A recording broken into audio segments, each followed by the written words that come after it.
Buenas noches. Agradeciendo como siempre a los que están de forma puntual. Voy a enviar el formulario de la evaluación del anterior módulo al grupo de WhatsApp para que por favor lo estén llenando y mediante este va a ser en el día de hoy, mediante este llenado va a ser el día de hoy el control de la asistencia. Entonces, por favor lo van llenando y así mientras vamos aprovechando el tiempo de los que ya están conectados. Ujú.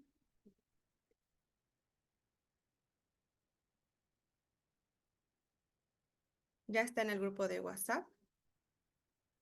Entonces,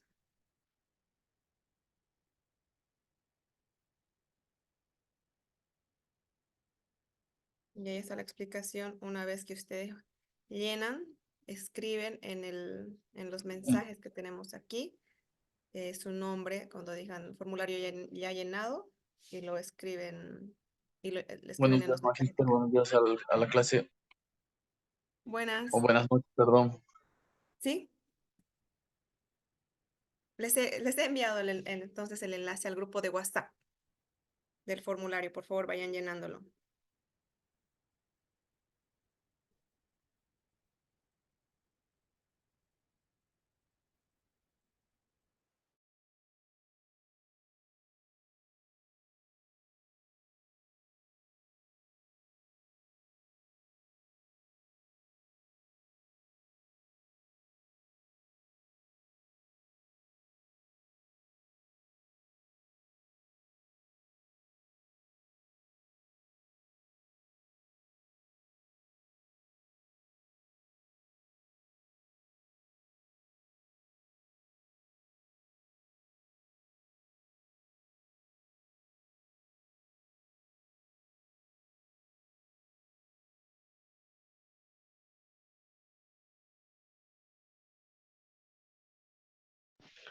No se le escucha, magíster.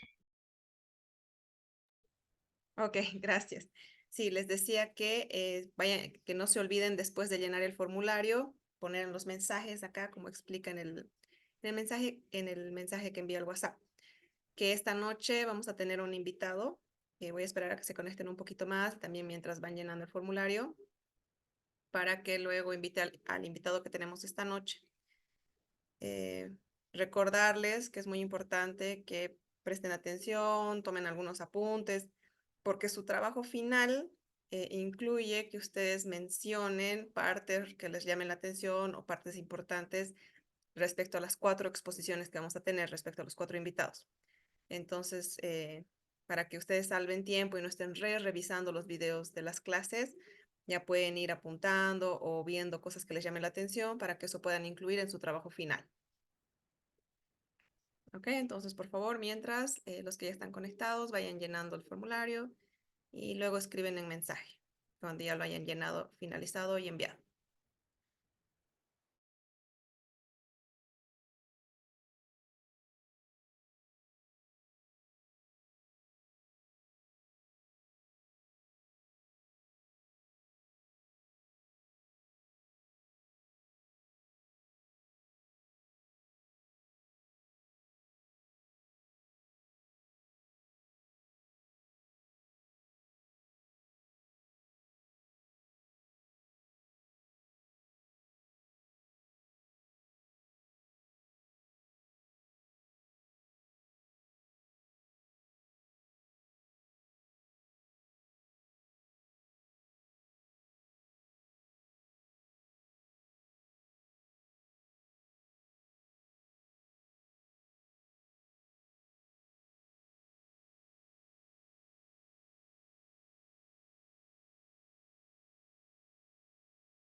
Buenas noches a los que se han conectado recién. Por favor, llenar el formulario que se les ha enviado al grupo de WhatsApp y seguir las indicaciones.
Muy bien.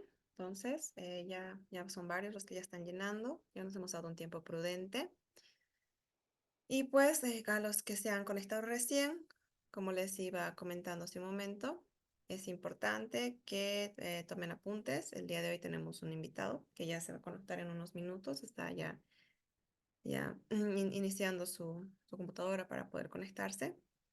Y es importante que ustedes tomen apuntes, ya que si es que han podido ver un poquito la planificación del módulo, su trabajo final incluye reflexiones de los 4 invitados que vamos a tener durante este tiempo. Entonces es importante que ustedes presten atención y se apunten ya sea lo que les llame la atención o algún aspecto relevante para que puedan hacer la reflexión en su trabajo final. ¿De acuerdo? Entonces, también recordar que a pesar de que teníamos la tarea programada para hoy, se ha pospuesto para el viernes. Prestenle atención, como les dije, sus conceptos son muy importantes que nos va a servir en el desarrollo de todo el módulo. Y como vieron en las mismas exposiciones, es como muy difícil resumir en 2, 3 palabras porque casi toda la información que está ahí explicada es muy valiosa y tiene mucho para analizar, ¿no? Ha sido muy triste que no hemos podido debatir un poco al respecto. Quizá hoy día, después de la exposición, y hay una pequeña lectura también, que es un poquito más técnica, que tal vez ahí sí nos vamos a intentar enfocar en 2 o 3 aspectos más puntuales para que cuando ustedes compartan no nos lleve mucho tiempo y después sí podamos conversar un poquito más con base tanto a la anterior lectura como la de hoy y hacer un poco más de reflexión. ¿De acuerdo? Entonces, no sé si tienen alguna duda de la tarea para el viernes. Por favor, esto sí es impostergable porque si es que seguimos postergando más las fechas, se van a acumular sus tareas. Si es que todos han podido revisar lo que necesitamos hacer para el viernes y además ya tienen 30 puntos como fijos, todos aquellos que han hecho sus presentaciones, porque 30 puntos es la parte que tienen que poner en los anexos de las presentaciones que presentaron en la anterior clase. De igual forma, lo que hoy día resuman o apunten, siempre guárdenlo porque eso va a entrar como anexos en las futuras tareas. Entonces, no lo desechen para que ya tengan puntajes ganado con el trabajo de clases. ¿De acuerdo? No sé si tenían alguna consulta por el momento mientras esperamos a que se conecte el invitado que vamos a tener hoy.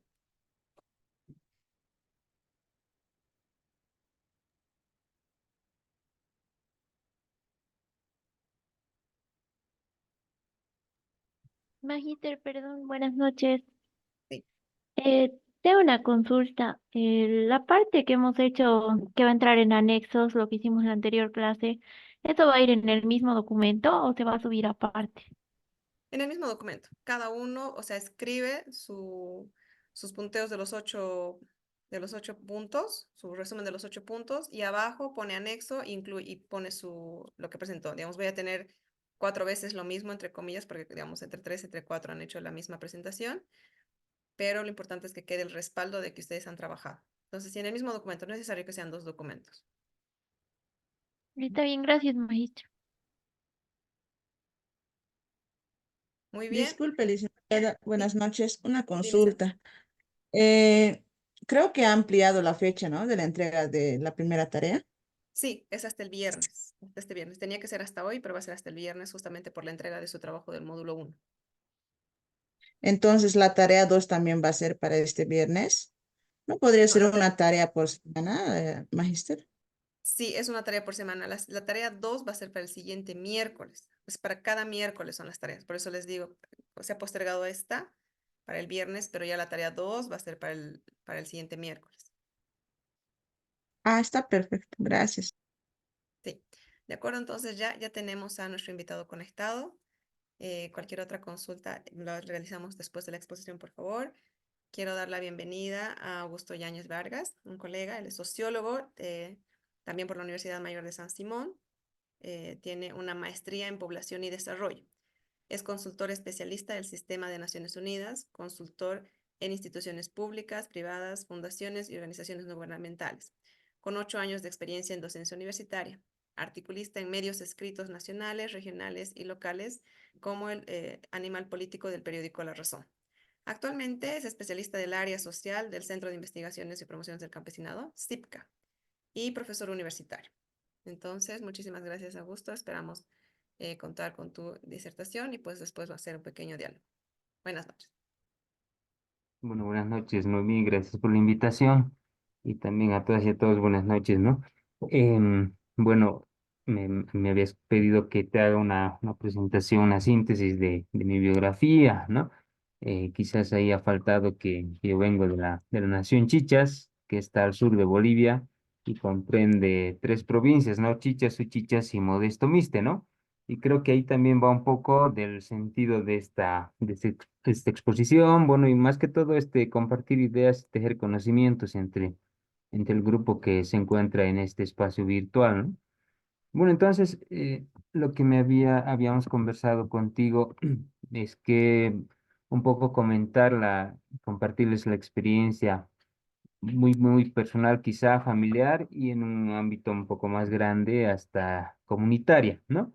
Entonces, primero tal vez contextualizar un poco desde dónde estoy hablando, ¿no? Ya les dije que vengo de la Nación Chichas, soy parte también de un grupo que viene impulsando un proceso que le hemos llamado la reconstitución de la Nación Chichas y que venimos también trabajando diferentes iniciativas, investigaciones, en fin, porque hemos tenido un conflicto como identitario dentro de nuestra población hace muchos años atrás, bueno, unas décadas por lo menos, donde hay un conflicto con la parte indígena, si podríamos llamarlo así, ¿no? Entonces, con este grupo de compañeras, compañeros, que somos de estos 5 municipios chicheños, venimos justamente impulsando y rescatando estos aspectos y estos elementos que tienen que ver con la condición indígena, ¿no? De los chichas, que anteriormente había sido sesgada en algún sentido y planteada desde una mirada más aristocrática y señorial, ¿no? Si va el término. Entonces,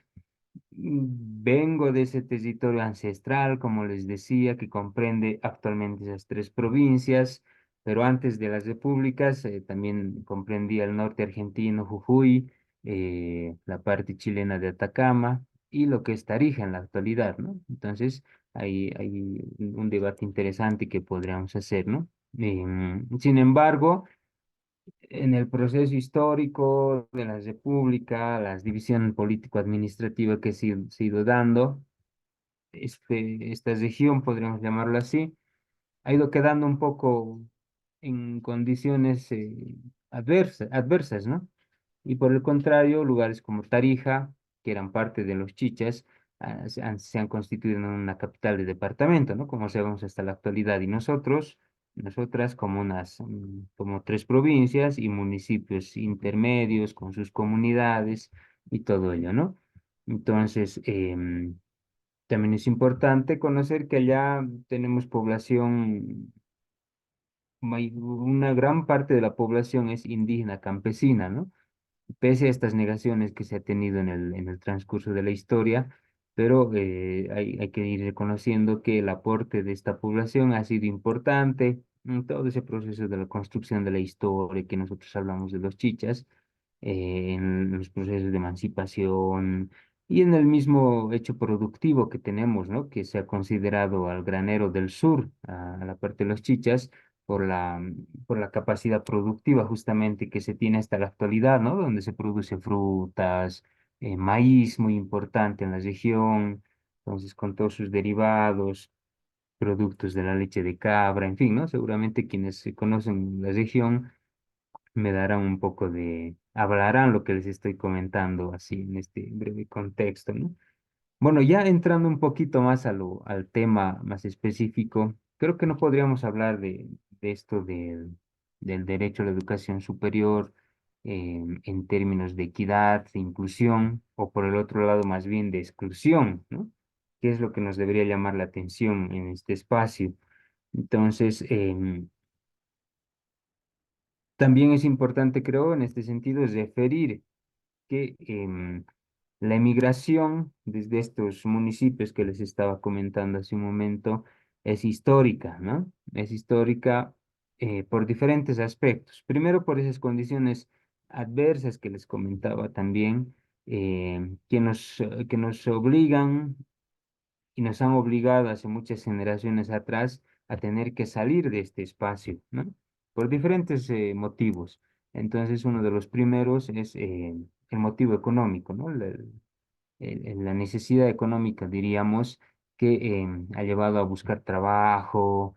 Y uno de los destinos principales que se ha tenido es la Argentina, ¿no? Por la cercanía fronteriza que estamos inmediatos, ¿no? A la Argentina. Entonces, mucha gente de nuestras familias ha salido hacia Buenos Aires, hacia Jujuy, y se han quedado a vivir ahí. Yo tengo familia por esos lados, entonces son inmigrantes en su momento y a la actualidad ya son residentes permanentes, ¿no? Entonces, eso va marcando, diríamos, procesos familiares de rupturas, de alejamientos, que, como les comentaba, ha sido un proceso histórico, ¿no? Desde muchas generaciones atrás. Yo mismo he tenido algunos casos donde, por ejemplo, un tío muy cercano a mí se fue a trabajar a Buenos Aires y tuvo todas las condiciones en contra, ¿no? Por ser un inmigrante allá en Buenos Aires, les estoy hablando de los años 60, 70 quizá, ¿no? Entonces, él retornó, en la actualidad vive nuevamente allá en Tupiza, de donde yo soy, de Tupiza, y mi familia también está allá. Él retornó y, bueno, me cuenta sus experiencias de vida, lo que ha tenido que trabajar en diferentes espacios, todo, y obviamente ahí se genera un sesgo con lo que, no, con lo que es la educación, ¿no? Entonces, obviamente, ya ustedes habrán concluido que él no logra estudiar, ¿no? No logra acceder a un espacio de educación superior, ¿no? Entonces, ese es como un primer caso que podría compartirles desde este contexto familiar cercano, ¿no? Un segundo caso que tal vez es digno de mencionarles es el de mi papá, ¿no? Él sale igual de allá de Tupiza con dirección a Buenos Aires y La Plata, ¿no? También en la Argentina, pero con podríamos decir, con un destino medio azaroso, ¿no? Sin saber lo que le iba a pasar. No obstante, por ciertas cosas de la vida, él logra estudiar, ¿no? Él estudió allá en La Plata, ingeniería geológica, incluso llegó hasta tener el doctorado, ¿no? Y él igual, haciendo ese contraste de diálogos como el que tuve con el tío, lo tuve con mi papá, ¿no? Entonces, él me comenta que eh, pese al venir de un pueblo pequeño de Bolivia, ser un inmigrante ilegal también, em, la universidad y el Estado le generó algunas condiciones favorables, ¿no? No sé si fue suerte o cómo llamarlo, pero le generó esas condiciones que le permitieron llegar incluso hasta el doctorado, ¿no? Y en aquellos tiempos donde la realidad era también diferente, ¿no? Entonces, él estuvo unos buenos años allá cuando, cuando volvió a Bolivia, empezó a trabajar en diferentes lugares, pero eso, bueno, eso es otra historia, ¿no? Entonces, él logra, digamos, dentro de ese proceso, lograr primero el pregrado, el posgrado y hasta el doctorado, como les comentaba, ¿no? Entonces, son historias muy cercanas, diríamos, familiares que se bifurcan, ¿no? De esa manera. Entonces hay como un punto de partida, pero inicial, que creo que es importante también destacarlo, que es un punto de partida de desigualdad, ¿no? De desigualdad, incluso hasta los tiempos en que yo estudiaba allá. em, Quizá en su momento no lo notábamos, ¿no? Pero hay nomás una baja calidad académica, ¿no? Yo vivía en la ciudad, un municipio intermedio, más o menos grande, entonces, pese a no haberlo notado en su momento, ya en el proceso de querer acceder a la universidad, a la educación superior, observas vos esas falencias, ¿no? Y esas diferencias, diríamos, entre estas ciudades y las ciudades capitales, ¿no? Entonces, imagínense ustedes la diferencia ya incluso en esas miradas de interseccionalidad que podríamos aplicar entre mi educación que tuve en la ciudad intermedia y la educación que se tiene en el área rural de esta región, ¿no? Entonces, hay muchos aspectos de por medio y para hablar entonces de la educación superior, creo que hay que abordar todos estos elementos dentro de una lógica más estructural, ¿no? Entonces, ¿tú desde qué punto de partida estás queriendo acceder a la educación superior, ¿no? Entonces, no es lo mismo salir de Tupiza, como yo lo hice, no es lo mismo salir de Oploca, que es una comunidad ahí cercana a Tupiza, o partir de La Paz, ¿no? De un colegio privado en La Paz, en fin, ¿no? Entonces podemos tal vez estratificar estos diferentes procesos que nos llevan a tratar de incursionar en la educación superior, ¿no? Entonces, hay otros casos más, ¿no? Que podría comentarles, igual muy cercanos y que yo doy fe de los mismos, ¿no? Entonces, dentro de mi familia materna, por ejemplo, ellos vienen de una cuna más o menos humilde, ¿no? Pese a que su papá era profesional, salieron todos, las hijas, los hijos, incluida mi mamá también, ¿no? En un intento de acceder a la educación superior, pero siempre bajo esas condiciones un poco de precariedad, ¿no? Precariedad. Entonces, cuando tú sales de allá, no sabes lo que va a pasar, ¿no? O a qué destino incierto te estás yendo a enfrentar, ¿no? Incluso la familia misma, en la mayoría de los casos, no te garantiza, diríamos, un sustento, ni siquiera inicial, ¿no? Cuando tú sales a otras ciudades. Entonces, pese a ello, mis tíos, mis tías y mi mamá también salen, ¿no? A diferentes ciudades, pero en estos casos ninguno de ellos logra título profesional, ¿no? Entonces, justamente por todos estos aspectos que les voy comentando, ¿no? No hay, digamos, un sustento por detrás que te vaya a reforzar y a mantener todavía en este espacio, ¿no? De la educación superior. Entonces, ellos y ellas por diferentes motivos van abandonando el proceso de formación y lo dejaron ahí en el camino, ¿no? Entonces, haciendo una mirada generacional, diríamos, poco a poco quizás se han ido reduciendo estas brechas que les voy comentando, ¿no? Igual para ejemplificarles, mi abuela ni siquiera logró aprender a leer, ¿no? En su momento, diríamos. Posteriormente, ya con otros espacios, digamos, de educación alternativa, logró leer, pero no accedió a educación primaria, ¿no? Entonces, estamos en ese primer nivel. Ya mi abuelo tenía una formación profesional, que era su pareja. Entonces, ya sus hijas, hijos intentaron salir, pero no lograron. Entonces, hay una serie de condicionantes que ya en mi generación un poco se logran romper, ¿no? Pero siempre un poco con alguien cargándose en la espalda el costo, diríamos así, ¿no? Entonces, em, ya dentro de mi proceso muy personal, yo salgo bachiller allá en Tupiza también, y la emigración es el mejor destino que podíamos esperar, ¿no? Los estudiantes, las estudiantes en esos tiempos todavía, que no es hace mucho, em, visto como algo del ser afortunado, ¿no? O afortunada. Entonces, si tú lograbas irte, mucho mejor si vas a estudiar, era una fortuna, ¿no? Para ti era una suerte, era algo muy, muy, muy positivo, ¿no? Pese a las condiciones en que tú ibas. Entonces, em, de mi curso, de la gente con la cual yo he crecido, me he formado en esa etapa de colegio, quizá menos del 50% ha logrado ser profesional, ¿no? Porque algunos salían hacia la universidad, pero tenían un proceso similar, ¿no? De no lograr, no tener un respaldo ni de la familia, ni de la universidad, ni del Estado. Entonces, comenzaban a buscar estrategias económicas de ponerse a trabajar, por ejemplo, y entonces no terminaban, ¿no? La formación profesional.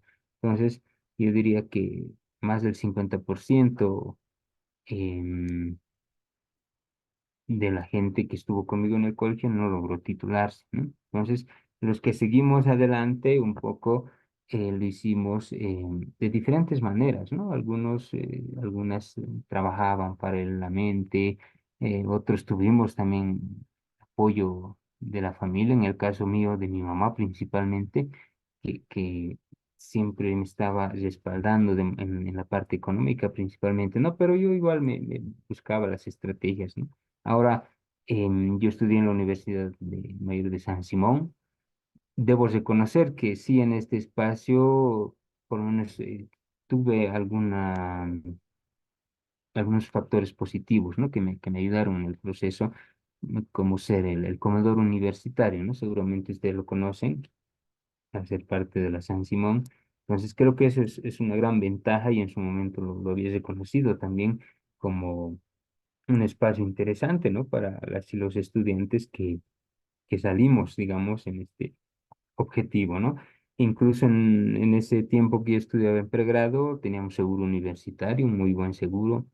No sé cómo estar ahora, la verdad, pero bueno, había ciertas condiciones, ¿no? Que ya en otro momento de mi vida, digamos, ahora vivo en La Paz, he ido conociendo la Universidad de San Andrés, que es la universidad pública, que no, al parecer, no tiene ese tipo de condiciones favorables, ¿no? Que te permitan seguir tus estudios. Imagínense, yo les hablo desde mi condición de hombre, además, ¿no?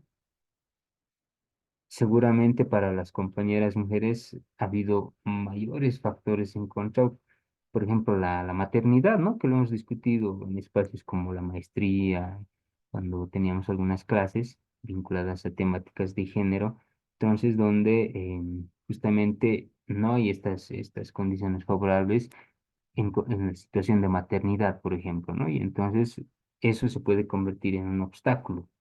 Claro, les hablo muy alegremente de ser hombre, como les digo, ¿no? Pero eh, trabajo también temas de género, masculinidades y trato en el mejor de los sentidos de entender también estas problemáticas, discutirlas y ponerlas sobre la mesa de debate, ¿no? Y evidenciarlas además, para que en algún momento, bueno, pues sean abordadas en las instancias pertinentes, ¿no? Entonces, como se darán cuenta, si hablamos de este tema, esta problemática del acceso a la educación superior, hay una serie de aspectos, ¿no? Que no podemos dejarlos de lado, ¿no?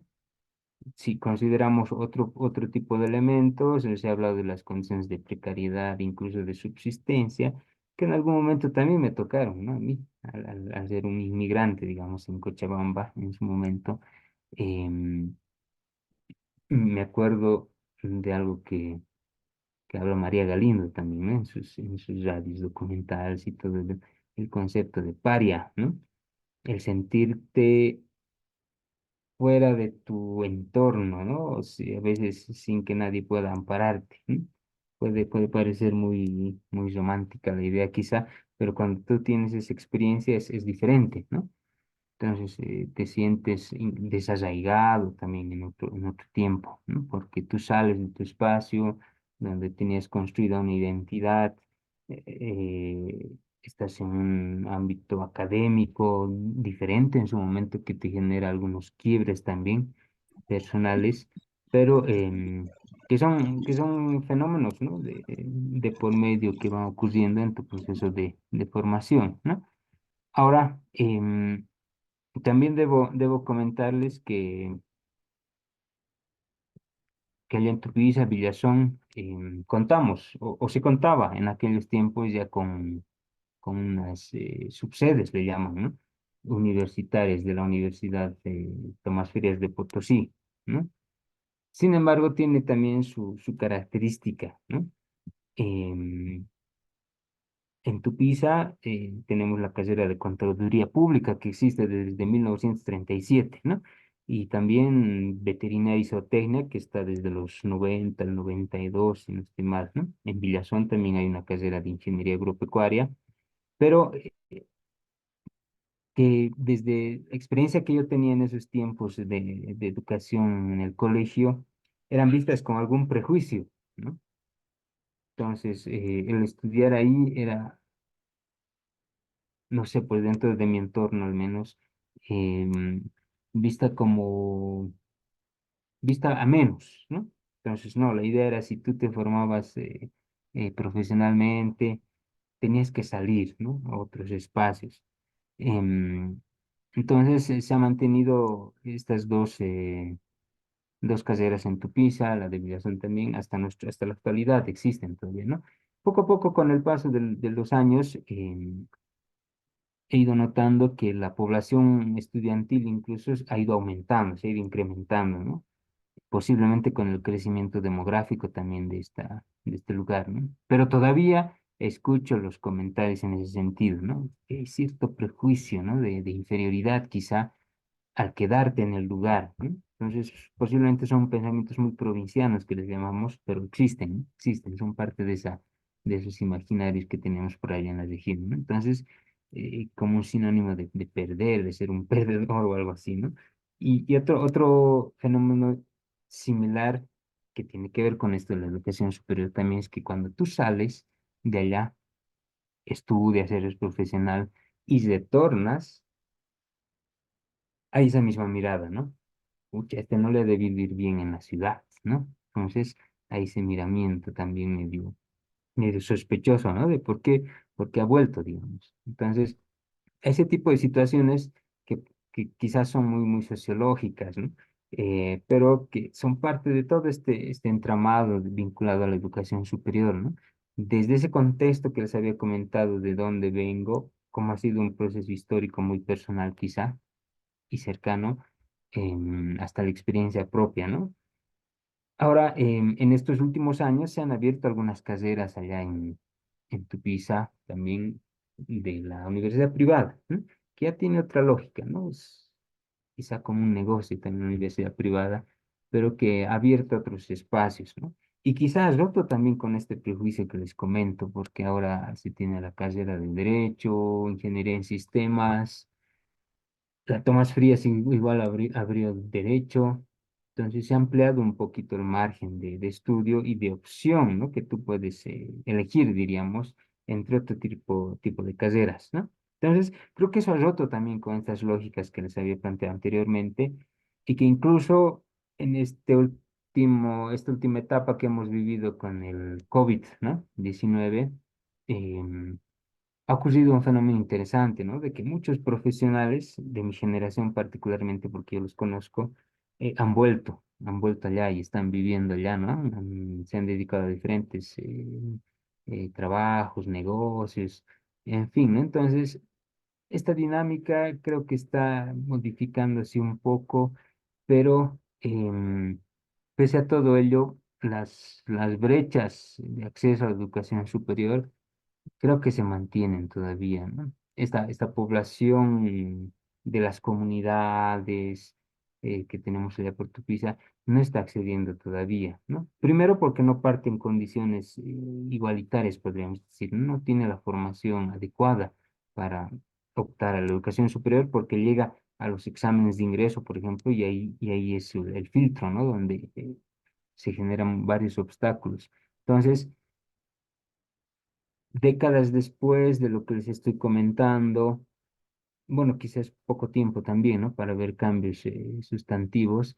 em, Creo que no hay muchos cambios, muchas mejoras en este escenario, ¿no? En esta proyección de acceso a la educación superior. Y esto podríamos vincular, ¿no? Con la pertenencia identitaria, quizá yo les hablo desde mi espacio, que son los chichas, ¿no?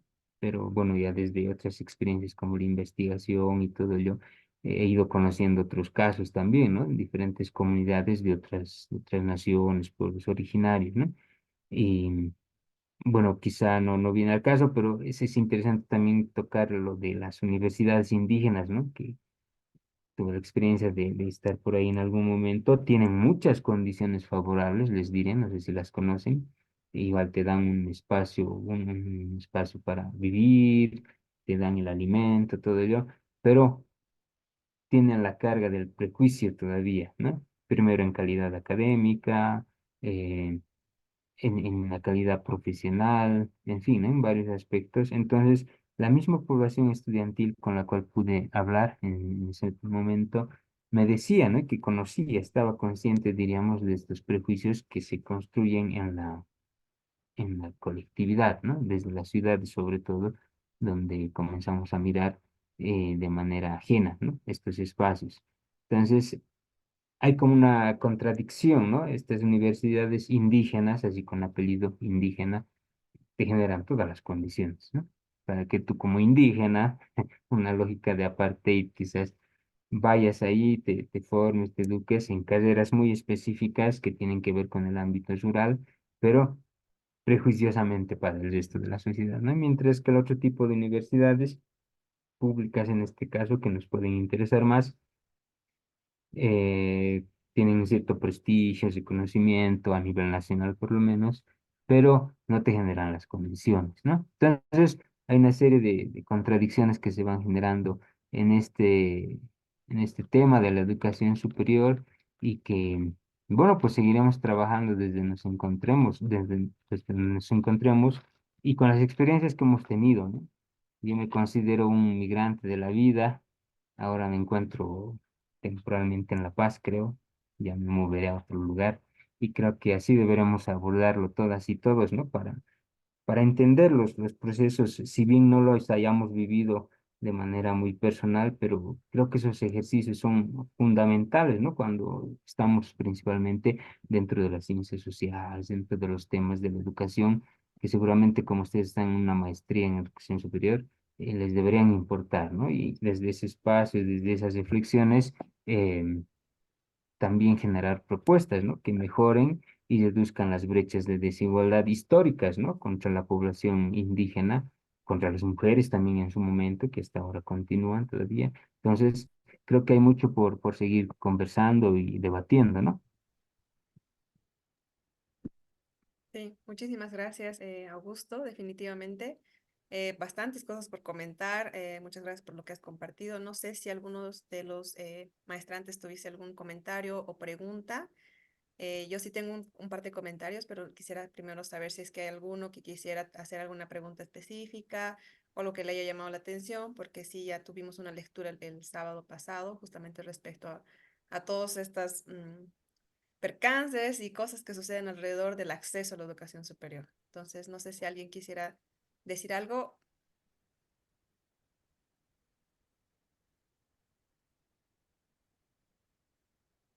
Muy bien, Sí, sí, por sería ejemplo, una pregunta.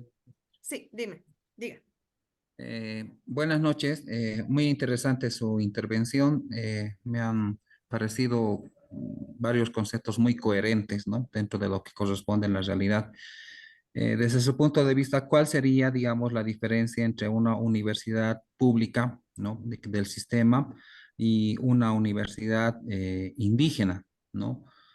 Fundamentalmente en el tema del concepto, la misión, la visión que, digamos, tiene estas instituciones y fundamentalmente el acceso a la población, ¿no? En general, referido concretamente a los estudiantes que desean profesionalizarse. Simplemente esa pregunta. Gracias. Bueno, gracias por la pregunta. Bueno, la universidad pública se supone que es abierta y universal, podríamos decirle, ¿no? Para que podamos ir todas y todos a este espacio cumpliendo ciertos requisitos, ¿no? Sin embargo, las universidades indígenas que tienen algunos años recién de existencia, tienen que cumplir con otro tipo de requisitos, ¿no? Por ejemplo, tienes que ir con un aval de organización, ¿no? Hasta donde conozco, ¿no? Hasta donde conozco. Entonces, tu comunidad, tu organización te avala, y la universidad te da un espacio, ¿no? De ingreso aquí a la universidad.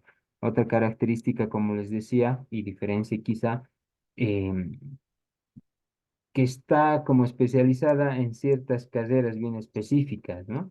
En temas de agronomía, en temas de veterinaria y zootecnia, que si ustedes las analizan, están bien cercanas a la vida rural, ¿no? Posiblemente es beneficioso, ¿no? Porque tú vienes de ese entorno, de ese contexto, y la idea es que vuelvas ahí para aportar a tu comunidad, ¿no? Pero a mí no me deja de llamar la atención un poquito de la lógica de apartheid que les decía hace un momento, ¿no? Entonces, habría que ver diferentes elementos, ¿no? Incluso, eh, no sé si ustedes han tenido la experiencia de escuchar algunos comentarios, todo ello, de cómo las otras universidades miran, ¿no? A las universidades indígenas. Entonces, hay todavía una lógica señorial también, ¿no? Dentro de nosotros. Sabemos que la universidad es es un espacio de ascenso social, de desclasamiento incluso, ¿no? Que podemos seguir hacia adelante. Entonces, ahí también se podría generar cierto miramiento con otro tipo de universidades, ¿no? Incluso habrán escuchado en estas semanas pasadas que hay igual hay este prejuicio hacia la UPEA, ¿no? Que es la Universidad del Alto, que dicen que no tiene calidad académica, en fin, pese a ser en una ciudad ya urbana muy grande y todo ello, y con miles de estudiantes, quizá más que la San Simón en este caso, pero existen todavía este tipo de situaciones, ¿no? Entonces, es una pugna de poder, de saberes, en fin, ¿no? Donde no se ha perdido todavía el blanqueamiento cultural vinculado a la academia, creo, ¿no? Entonces, muchas y muchos de nosotros quizá entran a la universidad y siguen ese proceso lamentable de blanqueamiento, ¿no? Blanqueamiento ideológico, cultural y todo ello, ¿no? Sí, justamente un poquito aportando a lo que mencionabas, Augusto, algo del comentario que yo quería hacer más para que un poquito también compartas el tema económico, porque ¿qué sucede en la migración? O sea, ¿qué sucede con aquellos que logran salir, como tú dices, nuestra aspiración de salir y estudiar para tener una licenciatura? No todas tienen ese acceso de poder solventarse económicamente, o sea, no es muy fácil decidir migrar para estudiar fuera de casa. Entonces, ¿qué también sucede con las universidades indígenas? Porque parte de su lógica en una exposición que yo participé, en parte de la lógica de su creación es justamente que los estudiantes, los jóvenes de los pueblos indígenas no tenían este acceso porque no podían mantenerse económicamente. Entonces, las universidades indígenas brindan esto, ¿no? Brindan alojamiento, alimentación, y el tema del estudio. Por eso mismo es este tipo de aval, ¿no? Porque la comunidad tiene que avalar a los jóvenes que van a ir a este lugar porque justamente hay un monto económico destinado para ellos porque no es fácil para un joven indígena viajar a ciudad y hacerse cargo de las responsabilidades económicas, porque como sabemos, ya la vida de por sí depende de la economía. Uno tiene que comer, tiene que transportarse, tiene que vestirse, tiene que asearse y todo eso representan gastos económicos, mucho más cuando uno no está en su círculo. Entonces, por ejemplo, en tu caso, como tú decías, digamos, de tu círculo, Augusto, ¿cómo tú ves la diferencia entre antes y ahora de esta facilidad de solventarse económicamente? ¿Qué mayormente hacen los jóvenes? ¿Los solventan sus papás o ellos estudian y trabajan o de qué depende esta forma de acceso a la educación superior cuando también, ¿no? Muchas de las políticas que se proponen generalmente están basadas en eso, en la economía, ¿no? Que el Estado dé un estipendio, que el Estado de alimentación, que el Estado eh, financie, digamos, alojamientos universitarios para que ellos puedan acceder. Pero, ¿qué opinión más o menos te tienes esto al respecto? Bueno, partimos de la premisa que el Estado es el principal garante de derechos, ¿no? Y en ese sentido, creo que, bueno, en las condiciones en las cuales nos encontramos, es nomás necesario desde mi punto de vista que el Estado tome algunas acciones, ¿no? Para justamente reducir estas brechas de desigualdad que les comentaba. Entonces, históricamente, la población indígena campesina ha sido, ¿no? La más desfavorecida, diríamos, de todas las políticas públicas, de los diferentes periodos históricos y todo ello, ¿no? Y eso está plasmado en la historia, ¿no? Y en la actualidad también. Entonces, creo que nomás es necesario que el Estado siga interviniendo un poco para generar ciertas condiciones favorables, ¿no? Para esta población. Mucho más involucrando un enfoque de género, quizá, ¿no? También atendiendo específicamente a las mujeres, mujeres indígenas, rurales, en fin, ¿no? Pero lo que yo logré conocer de las universidades indígenas fue una muy linda experiencia, más allá del prejuicio que se pueda tener desde las ciudades, o no sé, o tal vez yo solo soy yo el que está pensando así, ¿no? Pero como tú decías, se brindan muchas condiciones en beneficio, ¿no? De las y los estudiantes. Entonces yo mismo pensaba para adentro y decía, pucha, quien no sale profesional aquí ya no se ha pasado, decía, ¿no? O sea, ha desechado todo, ¿no? Porque tienes ahí todas las condiciones muy bien servidas, ¿no? Entonces, no, pues en el caso nuestro, por ejemplo, es como dejarlo al azar en la mayoría de los casos, ¿no? En el mío tenía algún respaldo de mi mamá, ¿no? Principalmente, pero que era muy eventual, diríamos, ¿no? Entonces yo también aplicaba ciertas estrategias económicas para mantenerme, ¿no? Entonces, pero en otros casos sí se ven en la obligación de trabajar paralelamente, ¿no? Los compañeros, las compañeras, y justamente este es uno de los factores, diríamos, para que progresivamente haya una deserción, ¿no? Un abandono, digamos, del estudio universitario, y en ese tipo de casos la gran parte termina dejándolo, ¿no? A menos que tenga mucha voluntad para seguir adelante, ¿no? Pero hasta donde yo conozco, sin duda el factor económico es muy importante, ¿no? Allá en la región de donde vengo, el costo de vida, diríamos, es muy diferente, ¿no? Entonces, los ingresos mensuales o ingresos de informalidad, más que todo, no te garantizan, ¿no? Un sustento como tenemos la lógica en las ciudades, ¿no? De tener un salario un mensual seguro, en fin, ¿no? Estamos hablando de economía informal, ¿no? Entonces, es todo muy a la suerte, ¿no? Quizá. Entonces, no hay nada asegurado y entonces esas son las condiciones en que tú sales a estudiar, ¿no? Mientras más lejos estás del municipio capital de provincia, las condiciones empeoran, ¿no? La brecha se va ampliando y es más complicado, ¿no? Entonces, incluso los proyectos de vida ya de la gente de las comunidades no ha cambiado mucho, siguen teniendo muchos obstáculos, se dedican ya directamente a trabajar y de entrada ya desechan, ¿no? La posibilidad de acceder a la educación superior. De acuerdo. Muchísimas gracias. Gaby, ¿tienes algún comentario o pregunta, por favor? Sí, buenas noches. Viendo la diferencia de las universidades indígenas que nos limita el acceso, creando una diferencia y un desplazamiento y ocasiona exclusión, porque no cualquiera puede acceder a estas universidades.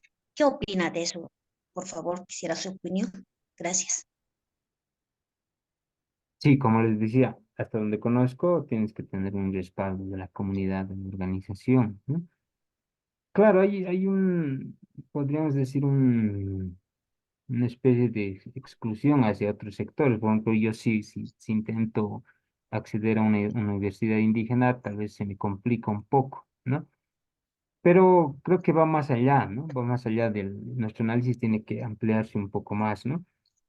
A entender todos los procesos históricos, sociales que hemos vivido en nuestro país y en nuestros pueblos, que han llevado quizá a que el gobierno, fue el gobierno de Evo Morales, ¿no? En una de sus gestiones que abre, promueve estos espacios justamente como respuesta quizá, ¿no? A que la población indígena no estaba accediendo a la educación superior, ¿no? Entonces, seguramente esa ha sido la proyección que se tuvo desde el gobierno de ese momento y que ha establecido este tipo de espacios de formación, ¿no? Entonces, sin duda puede haber en algún momento algún tipo de exclusión hacia otro tipo de poblaciones que no pertenecemos a las organizaciones, en fin, ¿no? Pero ampliando un poco más la mirada, es como el debate que había hace algunos años, ¿no? Del racismo inverso se hablaba, ¿no? La discriminación inversa cuando hubo las pugnas en el proceso constituyente, ¿no? No sé si ustedes se acuerdan. Entonces yo podría hacer un ejercicio de asemejar con ese momento, ¿no? De entender y de tratar nuevamente de juzgar a la población indígena y decir, no, ellos también son, ¿no? Entonces nos están discriminando, en fin, pero creo que son debates que debemos considerar, ¿no? Y varios aspectos en este sentido. Sabemos que la exclusión tiene que ver mucho con el poder, con la estructura que controla la sociedad, en fin, ¿no? Entonces hay varios aspectos por detrás, creo. Listo. Muchísimas gracias, Augusto. Entonces, te agradezco mucho tu participación. Y ahora nos vamos a quedar con el grupo para hacer la reflexión de un texto más que tenemos. Y pues cualquier cosa te estoy comunicando para volver a tener cualquier otra conversación. Listo, Noé, nuevamente, gracias a vos y a todo el curso que está aquí presente. Un saludo. Chao, Gracias. chao. Chao. Entonces, hemos podido escuchar la disertación. Como ven, hay muchísimo para conversar.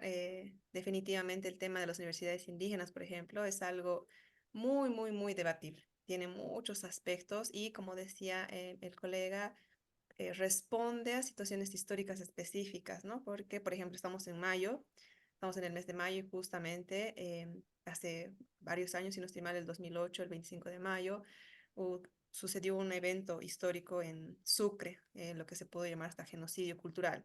Entonces, también en respuesta a este evento social, es que se ha dado respuesta de alguna forma a lo que se considera mecanismos sociales para que se responda a ciertas demandas que históricamente solicitadas por diferentes pueblos, lo que se llaman poblaciones en vulnerabilidad, que son justamente lo que nosotros estamos analizando.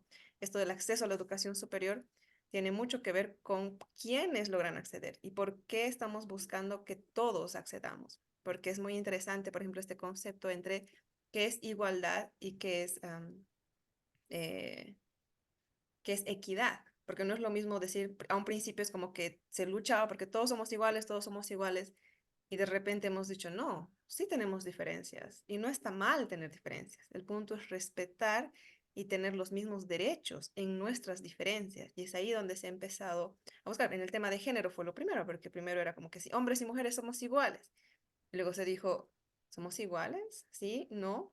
¿Está mal que no seamos iguales?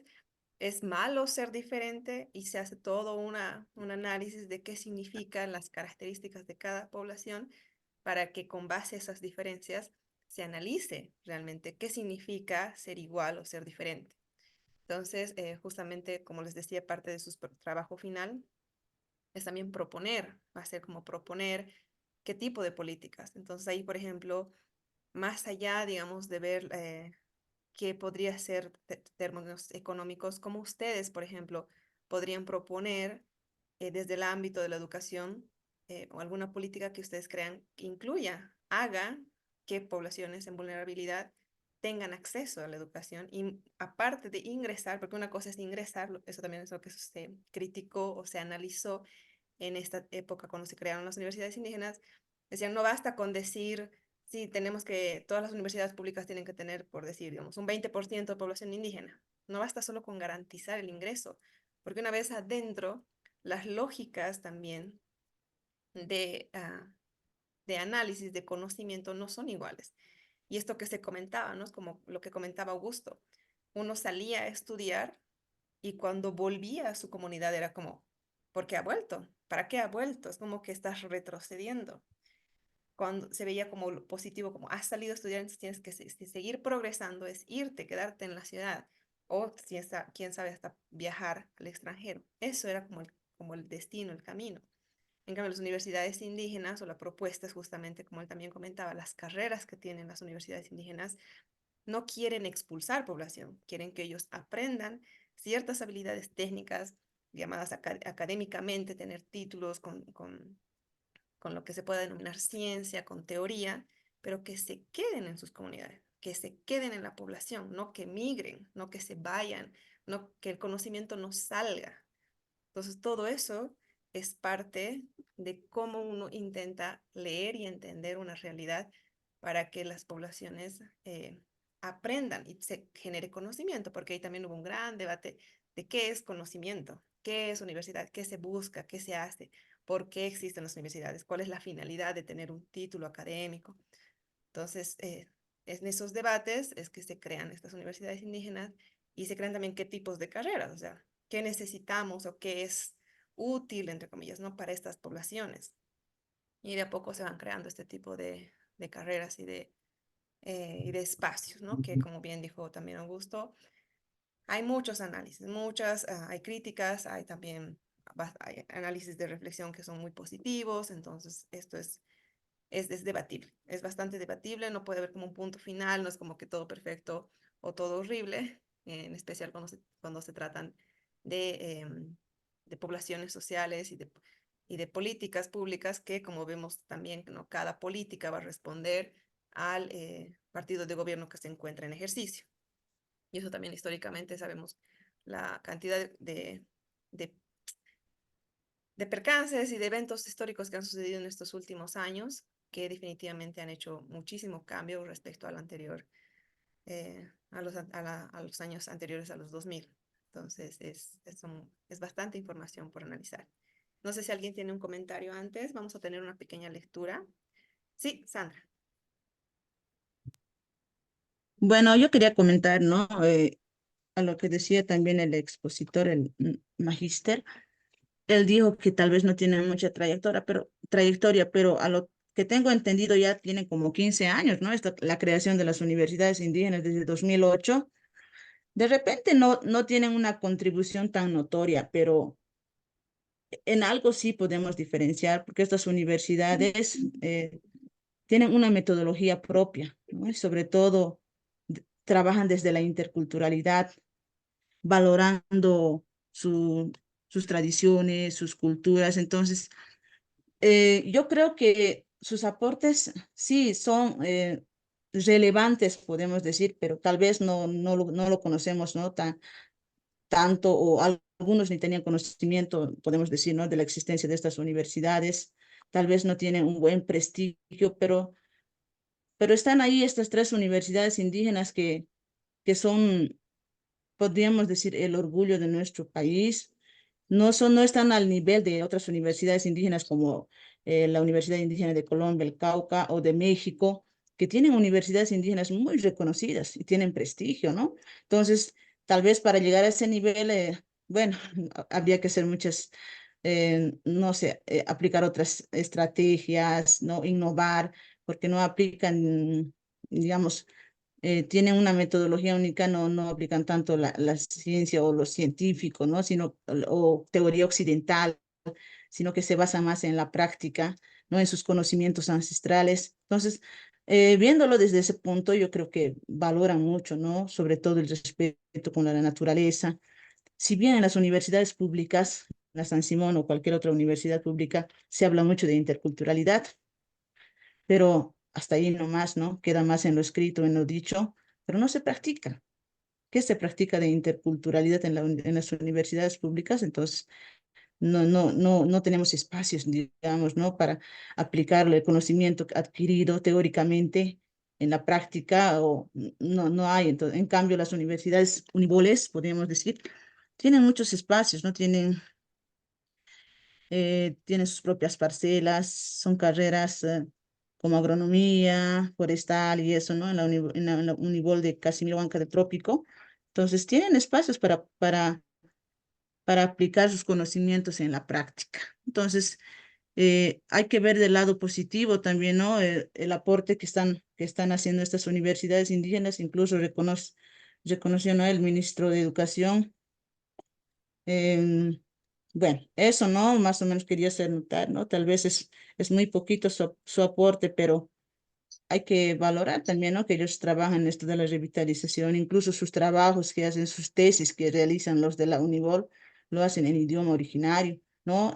Los del trópico tienen que defender en quechua, todo el trabajo lo tienen que registrar en quechua, o los del guaraní, ¿no? En ese idioma, o los del aymarán. Entonces también es un poco complicado, pero van ahí avanzando de a poquito, yo creo. Exacto, sí, definitivamente, por eso son muchos, muchos aspectos a analizar. Es justamente esa la crítica o la pregunta, ¿no? O sea, yo en un anterior trabajo que tenía visitábamos cada semestre, durante 3 años y medio yo visité cada semestre una de las universidades indígenas que está al borde del lago Titicaca, entonces, de camino hacia el lago. Entonces, definitivamente ellos te decían, ¿y qué es ciencia, no? ¿Qué realmente es ciencia? Ciencia es leer el libro, ciencia es trabajar la tierra y obviamente no sabemos, o sea, justamente todos los libros y todo lo que existe documentado corresponde a un proceso, al proceso científico que se ha vuelto universal, el proceso científico es universal, pero al mismo tiempo, cuando se empezó a hablar y actualmente eso es quizá un poquito, ¿no?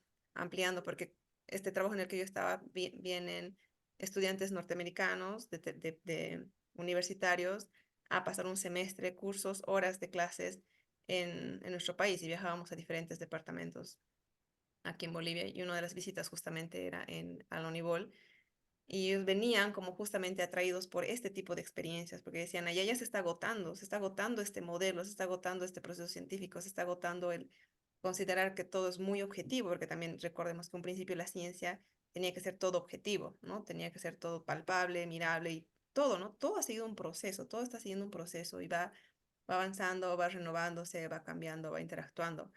Entonces sí es importante tener una mirada crítica, más allá de cerrarse, es intentar ser críticos y analizar por qué consideran que eso es viable, por qué creen que es útil, por qué están rechazando o están en, digamos, en contradicción contra otro tipo de ciencia o de conocimiento. Y creo yo uno de los valores más importantes de las universidades indígenas, desde mi punto de vista, es ¿Para qué están justamente haciendo? que no se, que no se expulse población, porque lo que más sucede es que lo que más sucede actualmente es que la población sale de provincia y al salir de provincia se está vaciando las comunidades y se está llenando las ciudades. Entonces, ese es un gran problema en muchísimos lugares. Pero si nosotros logramos, si las universidades logran que más bien las poblaciones se queden en sus lugares de origen y más bien mejoren sus lugares, ya tenemos un gran avance como país, porque no estamos saturando las ciudades y no estamos vaciando el campo. Entonces, no sé, mientras si es que no existe ningún otro comentario, el texto que vamos a analizar ahora, igual que los voy a repartir en grupos, está en la plataforma. Igual no sé si desean que lo pase al grupo de WhatsApp para que, y ahora sí, ¿no? Digamos, el grupo 1 en el texto, a ver, voy a empezar a compartir pantalla. Sí, por Eh, favor, al grupo de WhatsApp, Magíster, gracias. ya, al grupo de WhatsApp más lo voy a poner, mientras les voy a estar compartiendo. Antes de dividir los grupos, les mostraré, no sé si se ve, este es el de la anterior clase. Este es el que nos toca ahora. ¿Se puede ver la pantalla? Sí se ve la pantalla. Entonces, cuando les dividen salas, nuevamente van a ser 8 salas. En la sala 1 va a ser el lineamiento 1. O sea, el punto 5 dice lineamientos, y a partir de ahí, ¿no? 1, 2, 3, 4, 5, 6, 7, 8. Son 8 lineamientos. Cada grupo va a ser un lineamiento. La sala 1, el punto 1, la sala 2, el punto 2. Inténtense enfocar en en los primeros párrafos. En algunos son 2 hojas, en algunos son media plana, o sea, dependiendo qué punto les toca. Porque luego hay información más, están hablando de objetivos y hay un desglose distinto. Como les digo, este es un documento un poquito más técnico. Inténtense centrar en la primera parte, analizar la primera parte y ahora sí, ¿no? Tratar de sacar como 3 ideas principales, cosa de compartirlas en un tiempo relativamente corto en el aula para que no nos quedemos hasta las 11 de la noche, porque en este caso sí, lo más importante es un poquito conversar, ¿no? Conversar. Hemos leído el primer texto, que creo cosas muy importantes para compartir. Hemos tenido la exposición en este momento de gusto. Ahora vamos a tener un poquito más de implementos y va a ir creciendo esto porque, digamos, nuestra próxima invitada va a hablar de género, nuestro próximo invitado va a hablar de interculturalidad, el próximo invitado va a hablar de poblaciones con discapacidad. Entonces se va a ir ampliando un poquito más. Todos estos, todas estas poblaciones que también no han sido beneficiadas o no se sienten integradas para poder acceder a la educación superior. Entonces les pasaré el documento al grupo. Sí que varios escribieron en el grupo de WhatsApp su nombre cuando tienen que escribirlo en el chat del Zoom. Por favor, si alguno todavía no escribió en el chat del Zoom y sí en el chat de WhatsApp, pongan el chat de Zoom, su formulario llenado y enviado y su nombre, por favor. Porque va a ser el registro de asistencia, va a ser mediante el chat del Zoom. Entonces aquí les enviaré el documento para antes de que yo les reparta. Los que ya están en la plataforma pueden ir descargando.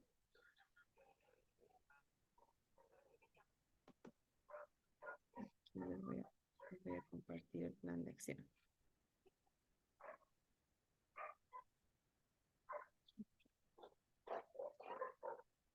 ¿De acuerdo? Entonces, tienen 20 a 25 minutos. A los 20 minutos les voy a preguntar más o menos cómo están. Como les estoy pidiendo que se concentren solamente en la parte principal, espero que a los 20 minutos ya puedan tener sus 3 aspectos más importantes. Y para que nos reunamos en 25 minutos todos a que cada grupo comparta estos aspectos importantes y luego conversemos un poco. ¿De acuerdo? Entonces, Está bien, magíster. ya.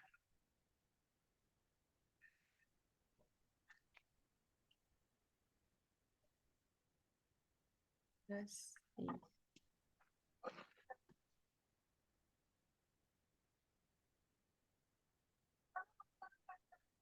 Nos vemos en 20-25 minutos.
Los que faltan unirse, por favor, únanse a sus grupos.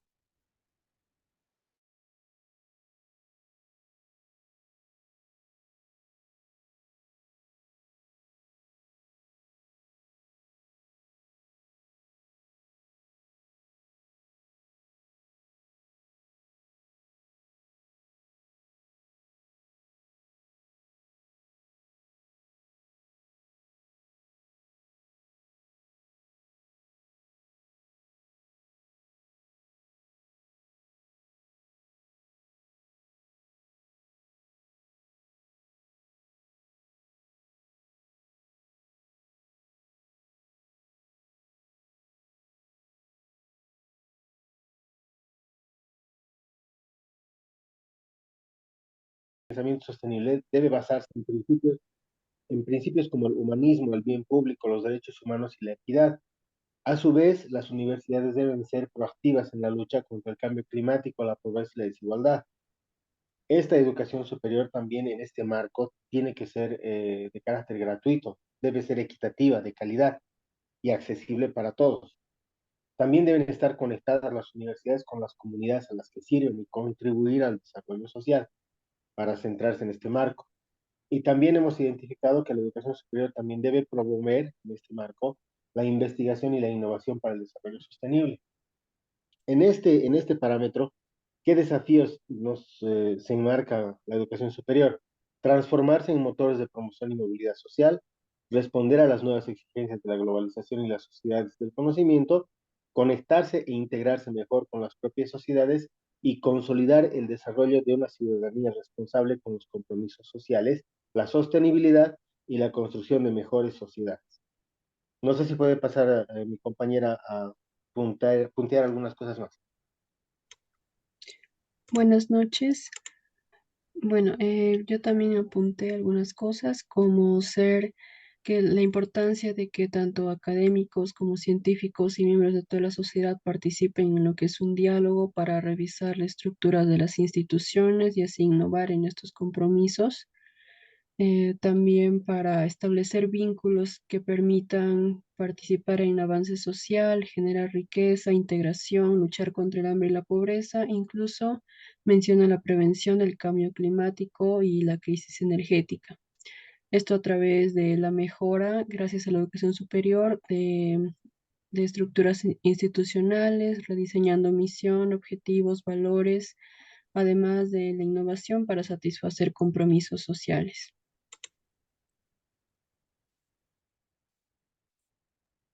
¿Está bien? Muchas gracias. No sé si alguien más. O por favor, alineamiento 2. Muy buenas noches. Voy a compartir pantalla, por favor. Me dan un ratito. ¿Me escuchan? Sí, sí se puede ver y Ok. se te escucha. Sí, se escucha perfecto. Gracias, Magister. Gracias, Gaby. Ok. Bueno, como el grupo 2, el apartado era la educación superior como parte del sistema educativo en América Latina y el Caribe.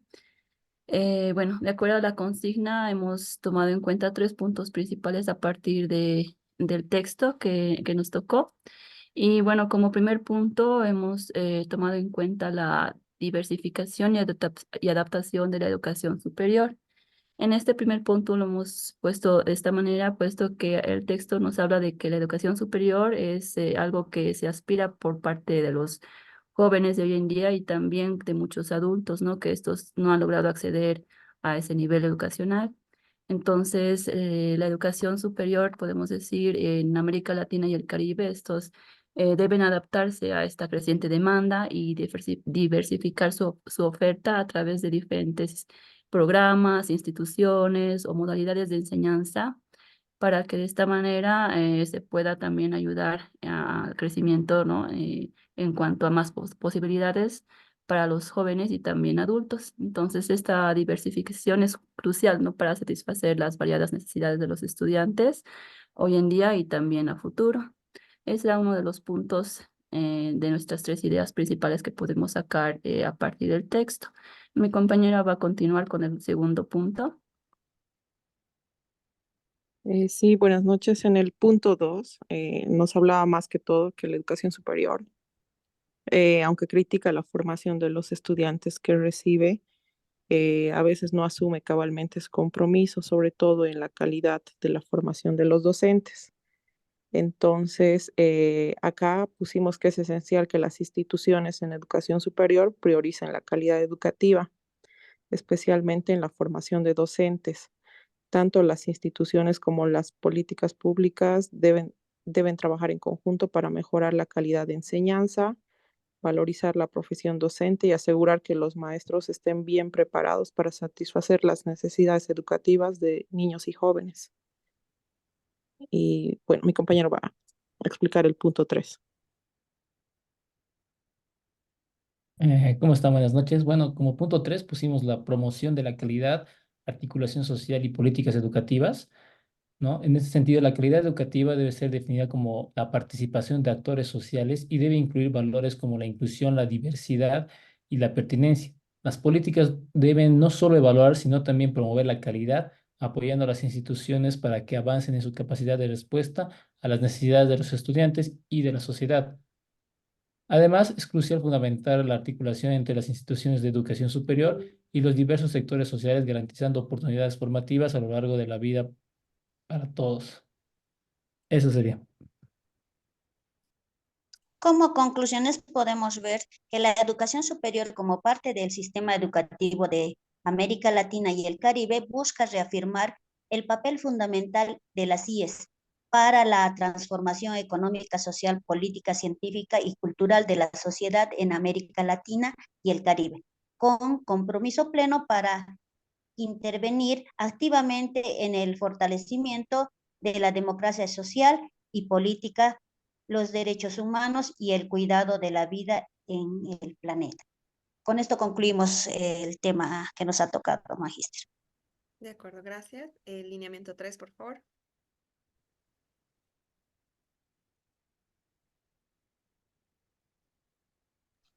Sí, sí, la comparto.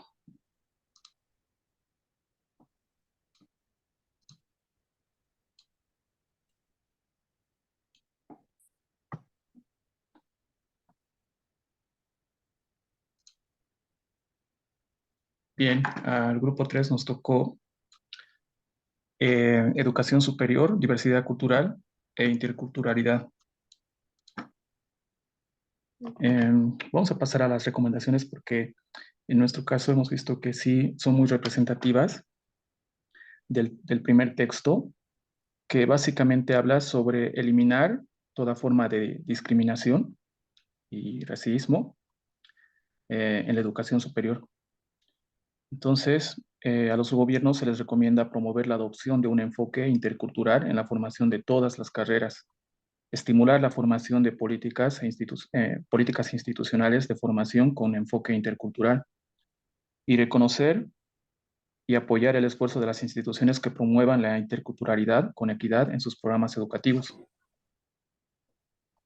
Para las instituciones de educación superior, las IES, se recomienda diseñar programas de formación con enfoque intercultural, priorizando la formación de docentes, desarrollar políticas de formación, enseñanza y actualización para todas las carreras con énfasis en la formación docente y finalmente planificar programas con enfoques de interculturalidad con equidad para ser reconocidas y apoyadas. Una vez más es importante resaltar que se debe eliminar toda forma de racismo y toda forma de discriminación en la educación superior, en las instituciones de educación superior.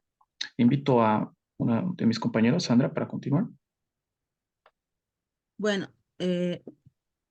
la otra recomendación, ¿no? Que es para los organismos internacionales, consolidar un mecanismo de reconocimiento a las instituciones de educación superior que promuevan la interculturalidad con equidad.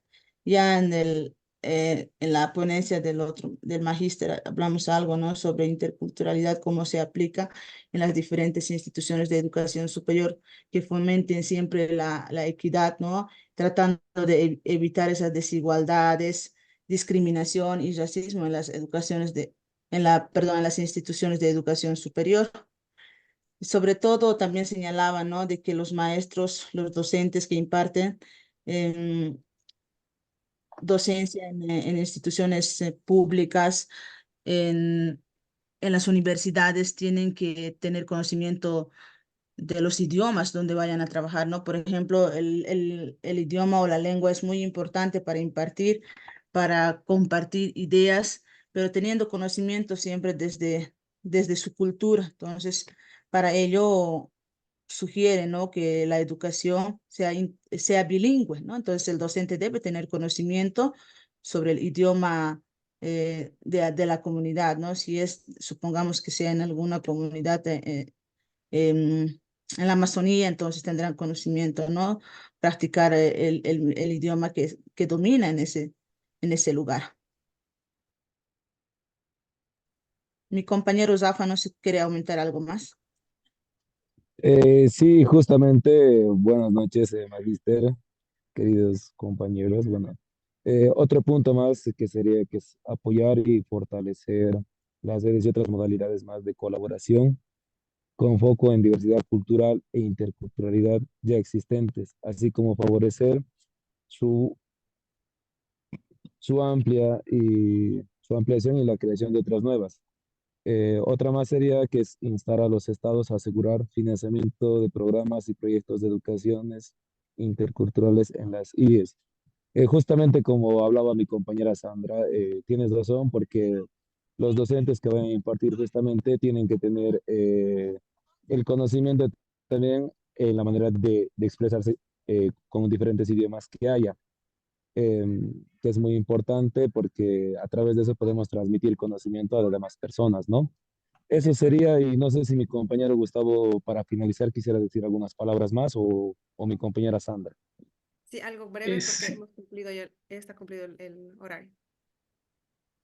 A propósito de nuestro tema, Magíster, hay digamos, un punto muy importante. Por ejemplo, en las universidades indígenas se ve que se respeta su cosmovisión o su propia lógica, por así decirlo, porque, por ejemplo, el método científico es algo occidental, ¿verdad? Entonces, cuando se está dando valor al contexto indígena, a su cosmovisión, a su forma, a su propia lógica, por así decirlo, eh, se está respetando la interculturalidad. Y justamente aquí quería hacer una pregunta, si esta forma de ver, digamos, hacer ciencia desde el punto de vista indígena es, digamos, es valorada o se considera como un homólogo del método científico o un método paralelo, por así decirlo. Sí, muchas gracias. Mientras va, si por favor puede ir compartiendo el lineamiento 4. Sí, comentarles un poquito, eso es parte justamente de la reflexión que vamos a ir haciendo después de las otras 3 exposiciones. Esta crítica a la academia, porque justamente como ustedes están en el ámbito de educación superior y están formándose para hacer, para impartir docencia, es entender estas lógicas, ¿no? Cómo se aprende, cómo se entiende, cómo se ve la realidad. Entonces, definitivamente hay debate respecto a qué es ciencia y qué es academia, qué es lo científico y todos estos debates que están surgiendo muchísimo más, por ejemplo, en la medicina. Hubo un pequeño punteo, por ejemplo, en la medicina antes no se tomaba en cuenta para nada las emociones, era algo irrelevante. Si te dolía la cabeza era porque te faltaba vitamina y punto. El día de hoy sí, lo que comúnmente decimos estrés, pero ¿por qué te estresas? ¿Por qué estás preocupado? ¿Y por qué estás preocupado? Entonces hay una cadena en la cual sí ya la misma, el psicoanálisis y las mismas enfermedades ya entran a tomar en cuenta cosas que antes no se tomaban en cuenta. Lo mismo en las ciencias sociales, humanas, económicas.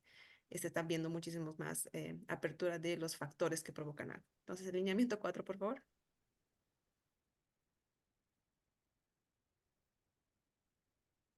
Buenas noches, Magister.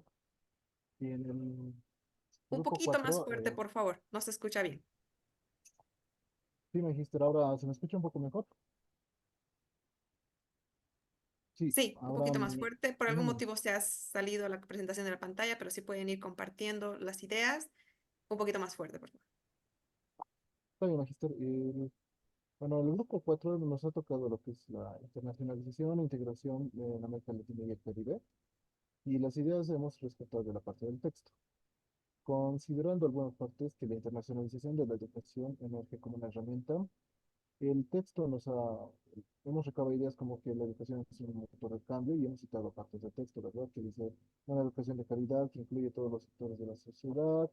Hemos encontrado ideas como la internalización como una herramienta de transformación, la cooperación intercultural que implica establecer relaciones de colaboración efectivas y políticas públicas en marcos y organizacionales. El texto, principalmente como idea, nos habla de que, aunque la educación superior debe de internacionalizarse, debe de respetar la cultura y la individualidad de las diferentes culturas que abarcan. Tiene que integrarlas sin hacerlas perder su identidad. También en las recomendaciones, mucho me señala la parte gubernamental de la que más nos ha gustado, en donde pide políticas públicas donde se destine más financiamiento a la educación, pero que sea de una manera integral, o sea, que vaya a sectores que estén alejados, según entendemos. Para las instituciones de educación superior, les pide igual formalizar nuevas políticas internas, nuevos programas de apoyo y ese tipo de recomendaciones en lo que respecta a una internacionalización, pero que no les quite su identidad a los nuevos sectores que tocan. Eso es lo que podemos sintetizar como una idea general. Y con eso lo hemos resumido todo el lineamiento. ¿De acuerdo? Entonces, por favor, el siguiente lineamiento.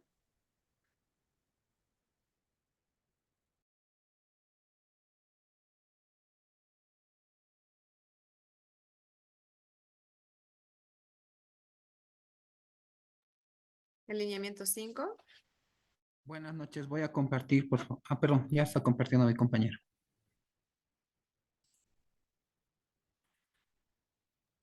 ¿Se puede ver?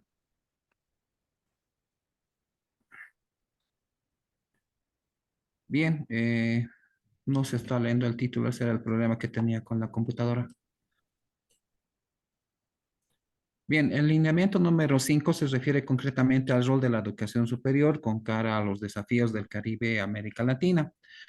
Hemos establecido una línea de un antecedente que tiene que ver fundamentalmente con el aspecto de la educación superior y que en este caso, de acuerdo al estudio, de acuerdo al análisis que estamos llevando adelante, tiene que ser co-creadora de lo que es el conocimiento y los procesos de innovación para la mejora de la calidad educativa. Este aspecto tiene que estar dentro de lo que corresponde al marco de una estructura política que tiene que ser completamente justa, equitativa y que en este caso tiene que tener una relación profunda con el aspecto social que en este caso en los países estamos analizando. ¿Cuál es el objetivo de esta lógica, de este razonamiento? Fundamentalmente, garantizar la responsabilidad social que tienen que tener las IES en América Latina y fundamentalmente en los países de América Latina. Ese es el objetivo central de este análisis. Y a partir de ello se generan estrategias indicativas. ¿A qué se refiere esto?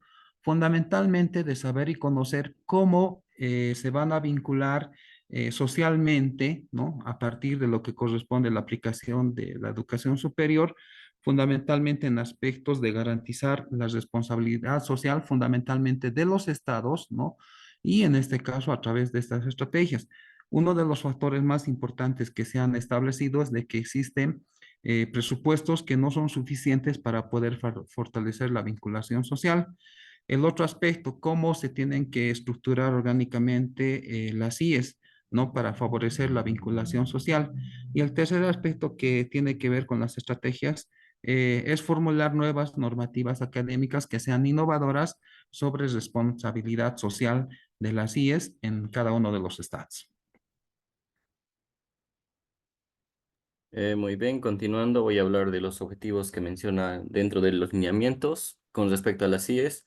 Entre los objetivos estaba que las IES van a tener un compromiso con la formación integral y ética de personas, ciudadanos y profesionales que puedan abordar la complejidad del mundo actual y que sea orientado a la búsqueda del bien común.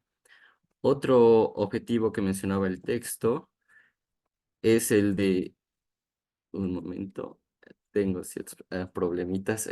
Otro objetivo era de fortalecer vinculaciones entre las instituciones de educación superior, las IES, con otros sectores como ser el sector productivo y organizaciones sociales, para lo cual había estrategias como la creación de observatorios de mercado laboral, monitorear los proyectos de vinculación, evaluar el impacto de las estrategias de vinculación, diseñar instrumentos para evaluar estos proyectos de vinculación.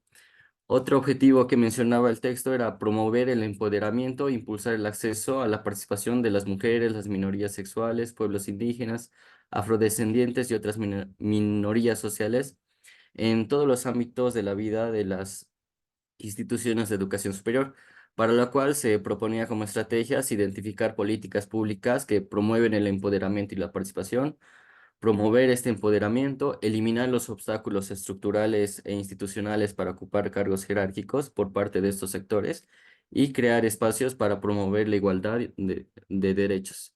Va a continuar mi compañero.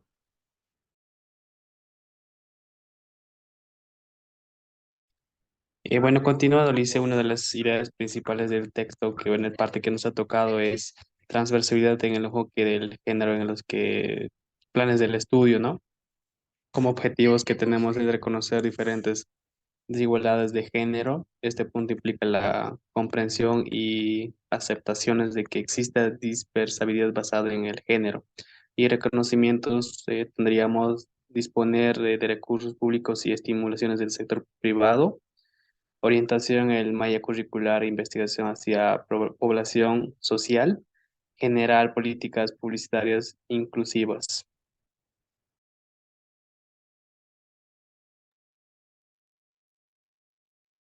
Muy bien, muchas gracias. Por favor, el siguiente lineamiento. Sí, buenas noches, magíster, compañeros. Mi compañero Johnny lo va a compartir, pero el lineamiento 6 es la investigación científica y tecnológica y la innovación como motores del desarrollo humano, social y económico para América Latina y el Caribe. Empieza la siguiente, por favor, Johnny. Este es el lineamiento 6. Bien, empieza con, ¿no? Nos habla de libertad de pensamiento, cambios de conocimientos. Nos dice, no habrá justicia en una región si no hay libertad de pensamiento y expresión para la sociedad en su conjunto. Entonces, no existirá libertad de pensamiento si nuestros países no van a generar conocimientos pertinentes, pero que estén acorde a su realidad y juntamente a innovaciones sociales para transformar una matriz de producción. Entonces nos dice, para plantear una estrategia, no se puede plantear una estrategia que separe la superación de distancias de conocimiento injustas, ¿no? Sin que a la par se abran nuevas rutas de conocimiento, ¿no? Epistémicas. Entonces, en este lineamiento demandan romper con la matriz de pensamiento neocolonial, neodependiente, antropocéntrico, racista, patriarcal, que impera aún en nuestras sociedades, ¿no? Y se ve todavía en algunas regiones. La siguiente, por favor. Entonces, romper esa lógica nos dice reconocer los conocimientos como derechos humanos universales, colectivos de los pueblos, como bienes públicos, sociales y comunes para la soberanía, buen vivir, emancipación de nuestras sociedades y así la construcción de la integración latinoamericana y caribeña, ¿no? Que ese es el lineamiento. La siguiente, por favor.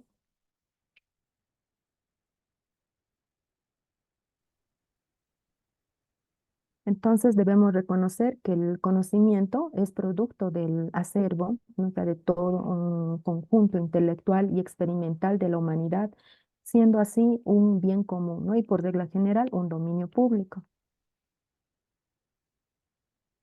No habrá transformación, entonces concluimos, ¿no? De los conocimientos si no hay un cambio en las relaciones históricas de poder en América Latina y Caribe, ¿no? Tampoco habrá cambio en las relaciones históricas de poder sin una transformación del conocimiento, ¿no? Entonces habla mucho de la libertad de pensamiento y también de poder generar nuevo conocimiento pertinente a una realidad, ¿no? Pero acompañado de una innovación social.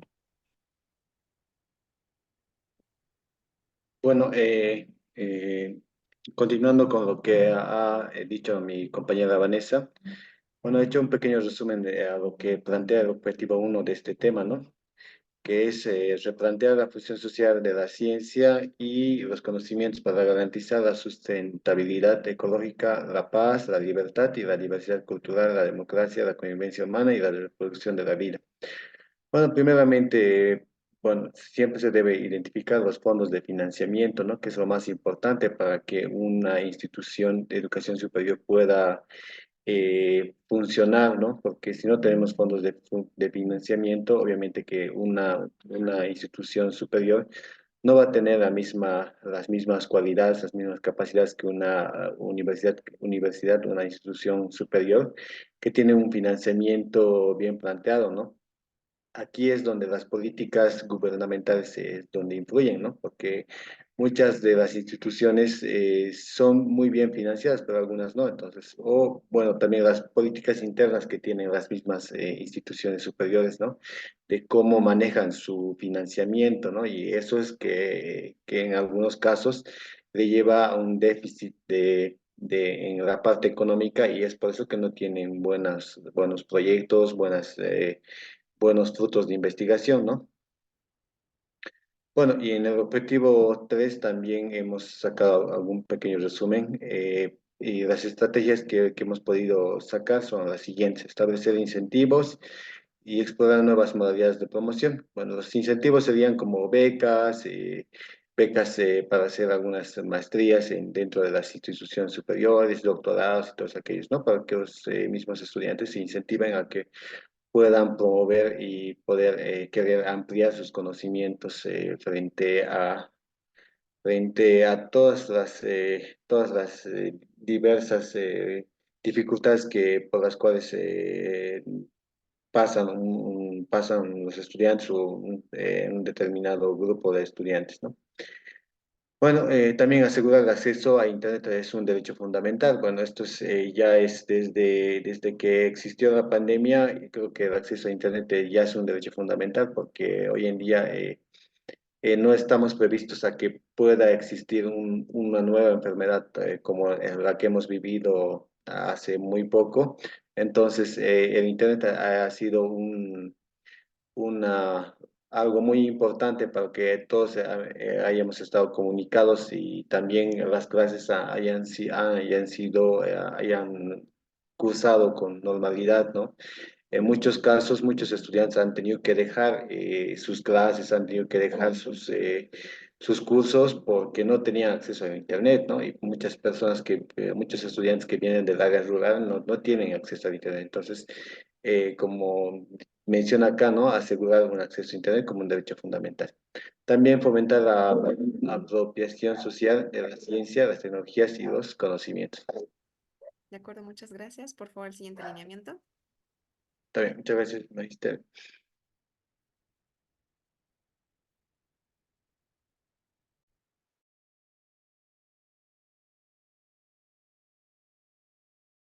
El 7 te toca, El 7.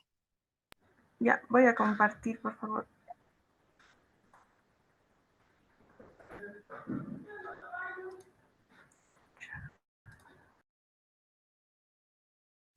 ¿Puedes compartir o quieres que yo lo comparta? Tú expones.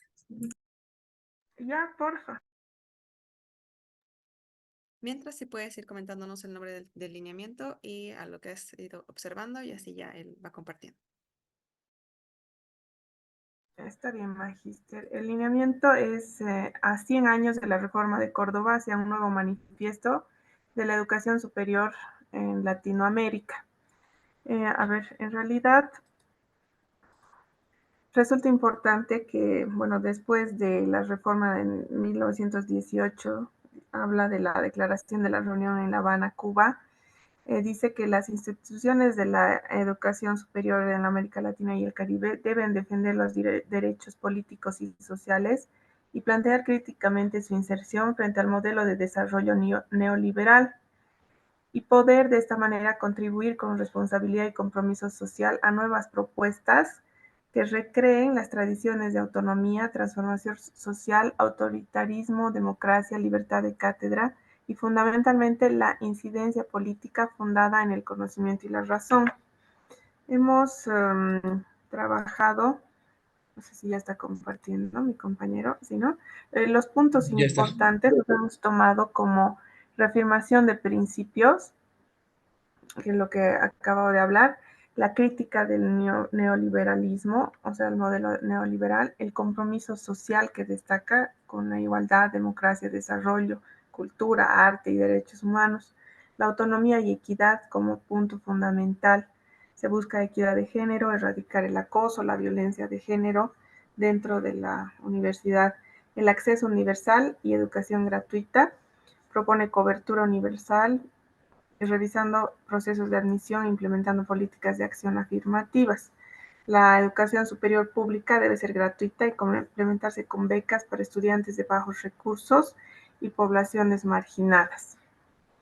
Posteriormente analiza los 8 objetivos que, bueno, son, como usted decía, el documento es bastante profundo, es decir, que casi que cada parte es muy importante, ¿no? Y entonces ha sido algo difícil en algunos casos ir resumiendo a lo más pequeño, ¿no? El objetivo 1 dice avanzar hacia una cobertura universal en la universidad superior, en la educación superior, perdón.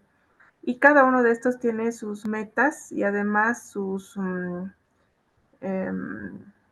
se le llama esto? Hacia dónde quieren llegar, ¿no? O cómo llegar a esto. Entonces, en este caso, avanzar hacia una cobertura universal en la educación superior establece sus propias políticas, ¿no? No sé si alguien quisiera continuar con el... Sí. Bueno, como objetivo 1 es avanzar hacia una cobertura universal en la educación superior y prácticamente es un meta que tenemos que establecer políticas que vayan a apoyar a todos los niveles educativos previos a la educación superior, vale decir educación inicial, primaria, secundaria, hasta llegar a lo que es la universidad. Esto para poder nivelar las condiciones de todos los estudiantes, generando una igualdad en el conocimiento al momento de que todos lleguen a acceder a una educación superior porque les facilitamos, si bien entrar a la universidad, pero si no vienen con los conocimientos nivelados, se les va a dificultar y lo que vamos a tener es un abandono prácticamente de sus estudios. De eso se trata el objetivo 1 y bueno, La siguiente diapositiva, por favor. El objetivo 2 es la educación superior pública en América Latina tiene que ser gratuita y un deber del Estado teniendo este como responsabilidad garantizar el ingreso y la permanencia. Acá se trata prácticamente de que los gobiernos financien esta educación y sea gratuita para todos, haciendo que todos podamos acceder a una educación superior. Y claro, también tiene sus estrategias que hacen que se pueda cumplir la meta. ¿De Siguiente, acuerdo? por favor. Les queda un poquito de tiempo. En el caso del objetivo 3, incorporar la formación de los trabajadores y los trabajadores de las IES como un eje estratégico de alto impacto en los sistemas e instituciones de la educación para atender los desafíos que presenta la formación de ciudadanos y ciudadanas en el siglo XXI. La meta sería implementar acciones conjuntas de diversos actores para promover la formación inicial permanente de los trabajadores y trabajadoras de las IES hasta el año 2018. Las estrategias que se utilizarían crear condiciones institucionales adecuadas y además garantizar salarios adecuados. El objetivo 4, si podríamos ver. El objetivo 4, los estados deben regular y exigir por igual a las instituciones públicas, comunitarias o privadas, todas ellas en el marco de sus finalidades propias, sus misiones institucionales y sus diferentes modalidades, realizar su acción, entendimiento a la educación superior como un bien público y un derecho humano. Este presenta 4 metas, ¿no? Para el año Por el tema, 2020, todos los gracias. países deben Por el tema haber de establecido tiempo, metas. vamos a Sí, pasar al siguiente lineamiento, pero ya, muchísimas está gracias. bien. Definitivamente sí, es harta información, como les dice, un instrumento técnico. Hay bastantes, cada uno de los lineamientos tiene bastantes objetivos y metas, pero en especial nos vamos a enfocar en las primeras partes. Entonces, por favor, el último lineamiento. Ya tengo que compartir, Magister. Sí, buenas noches, Magister. Procedo a compartir pantalla.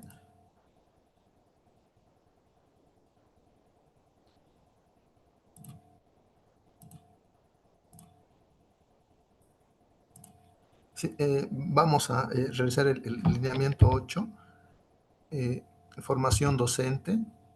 Hemos extraído 3 ideas. La primera idea, la formación y el fortalecimiento docente como el ideal sociopolítico histórico de las pedagogías mundiales. Los estados, gobiernos, instituciones y estudiosos han definido posturas, enfoques, voluntades y reflexiones para otorgar a la educación el valor ético en la formación de ciudadanías. Esta concepción le asigna como fin la eficacia social en el contexto de desarrollo humano. En consecuencia, cohesionan la socioculturalidad política como estamento y su interpretación es determinante en la comprensión de la pertinencia de la formación docente como política de Estado en América Latina y el Caribe. La segunda idea, la formación docente es esencial para cumplir con el papel estratégico del desarrollo social. En este sentido, la Agencia de Educación 2030, como ámbito de acuerdos, definiciones y estrategias, enuncia el desempeño educativo en el mundo en el marco del desarrollo sostenible. El tema en sí mismo es un compromiso importante por su alta significación en la sociedad. No podemos hablar de desarrollo social sin la perfectibilidad de los docentes en estrecha relación con la ciudadanía. Bueno, mi compañera puede continuar, por favor, con la tercera idea, o mi compañero.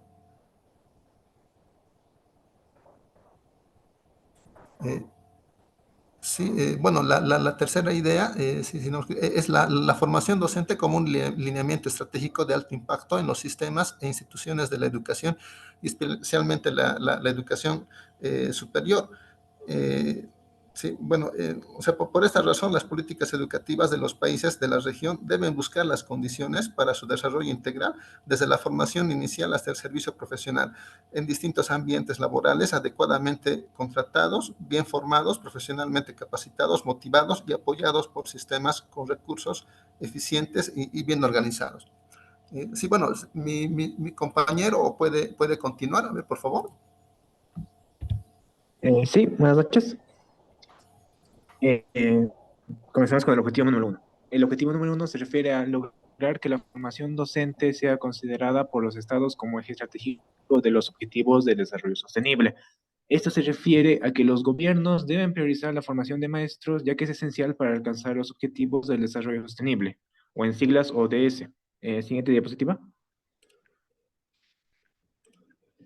Objetivo número 2. Asegurar que las instituciones de educación superior, un sistema de formación docente que cumpla con la función social asignada de promotora por excelencia de la transformación ciudadana. Esto se refiere a que las instituciones de educación superior deben establecer un sistema de formación docente que no solo eduque, sino que también promueva la transformación social y asegure la formación ética y moral de los ciudadanos. Siguiente diapositiva. Objetivo número 3. Fortalecer la información de docentes calificados en las IE de América Latina y el Caribe. El objetivo número 4, por favor.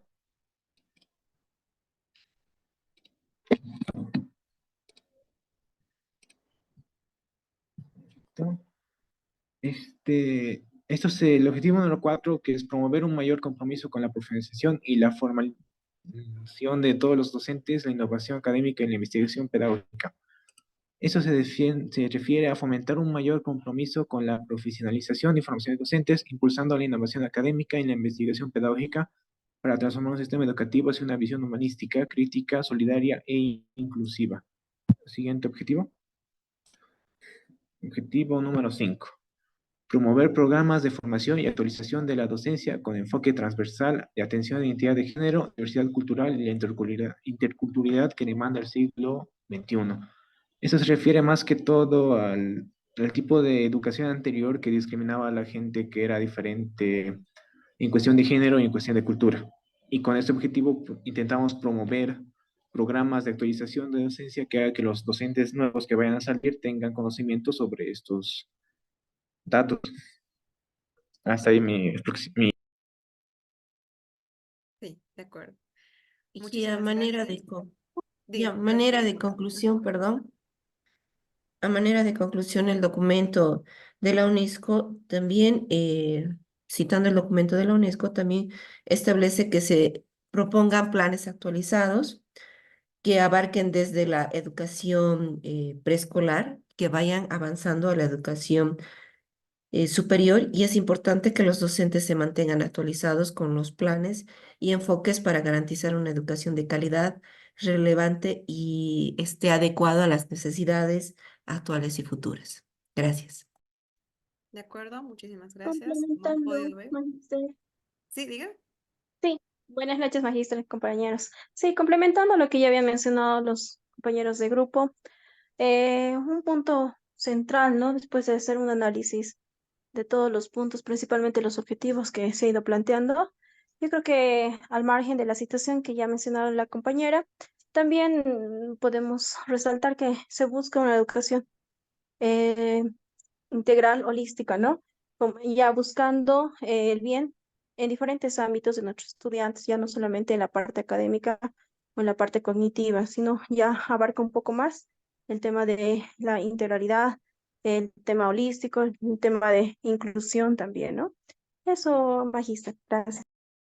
Perfecto. Sí, muchísimas gracias a todos los grupos. Como ven, la información es amplia, es vasta y también como nos damos cuenta, todos los objetivos siempre son planteados en futuro, ¿cierto? Promover, lograr, alcanzar, y esa va a ser parte de su reflexión, ¿no? Como cómo logramos aterrizar en estas actividades que se proponen, porque es muy interesante proponer, decir, no alcanzar tal cosa, lograr, establecer, pero lo más complicado es que esto se realice, se concretice en políticas específicas que además logren lo que realmente estamos queriendo plantear.